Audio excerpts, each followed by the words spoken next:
અમદાવાદના સરખેજ વિસ્તારમાંથી સંબંધોને શરમાવતી અને દુષ્કર્મની એક ચોંકાવનારી ઘટના સામે આવી છે।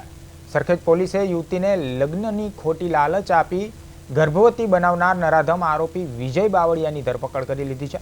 પીડિત યુવતીના ભાઈનો મિત્ર હોવાના નાતે આરોપી અવારનવાર તેના ઘરે આવતો હતો અને એકલતાનો લાભ ઉઠાવી 7 થી 8 વાર શારીરિક સંબંધો બાંધ્યા હતા। તો યુવતીએ જ્યારે લગ્ન માટે દબાણ કર્યું ત્યારે આરોપી અલગ અલગ બહાના બનાવતો હતો। યુવતીને શંકા જતા તે વિજયના ઘરે પહોંચી ત્યારે ખબર પડી કે આરોપી અગાઉથી જ પરિણીત છે અને તેને એક દીકરો પણ છે। આ સિવાય પોલીસ તપાસમાં મોટો ખુલાસો થયો છે કે આરોપી વિજય બાવળિયા વર્ષ 2017માં નરોડામાં થયેલી એક હત્યાના ગુનામાં પણ સંડોવાયેલો હતો અને હાલ જામીન પર બહાર હતો। જે ફરિયાદી છે એની સાથે આરોપી વિજય જેરામભાઈ બાવળવા કરીને છે।